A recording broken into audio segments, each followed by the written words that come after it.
C'est à nouveau le bon moment. Le bon moment pour de nombreux citoyens et citoyennes de lancer leurs projets pour la nature et la solidarité. Ils et elles portent de superbes initiatives qui ont besoin de votre soutien.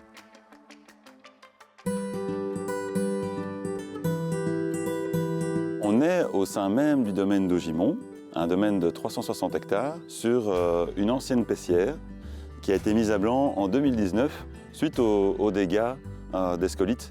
Et la question après s'est posée sur l'avenir de cette zone. On a été très étonnés, quand on est venu sur le site, de remarquer la présence d'espèces rares.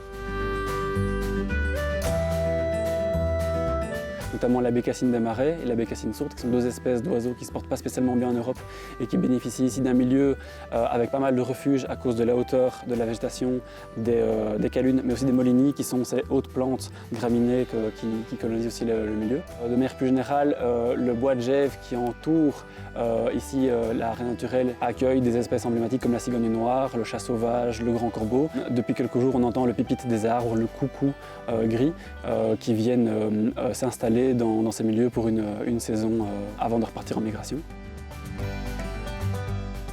Notre projet est de développer ici à Gèves une grande réserve naturelle de 12 hectares pour restaurer essentiellement une lande à calunes. Donc c'est un petit buisson qui est relativement ligneux à sa base, donc qui développe du bois comme les arbres, mais qui pousse généralement sur des hauteurs de maximum 40-50 cm et qui accueille une biodiversité assez particulière et spécifique. Toute une série d'espèces, d'abeilles, de coccinelles et d'autres insectes.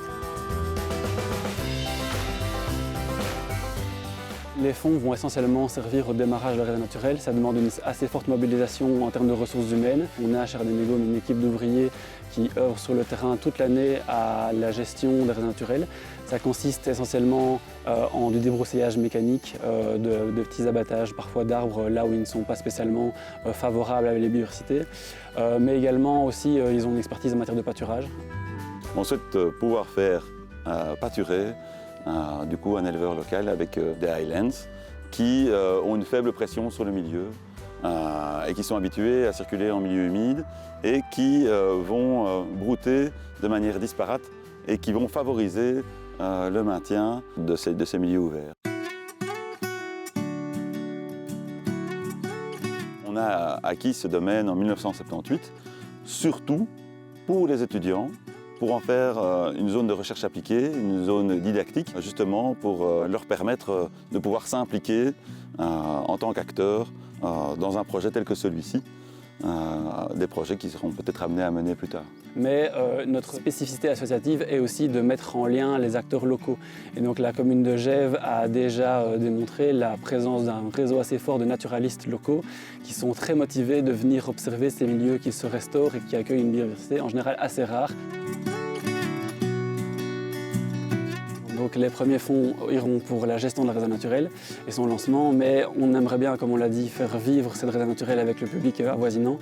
Et donc l'idée, c'est d'avoir un volet sensibilisation et éducation, principalement avec la pose de panneaux didactiques, pédagogiques, éventuellement des infrastructures de vision de la réserve naturelle, mais également l'organisation d'une série de visites guidées à destination du public communal essentiellement. L'idée pour nous, c'est de pouvoir toucher le public le plus large pour sensibiliser à l'importance de protéger la nature. Pour elles et pour eux, c'est le bon moment d'agir.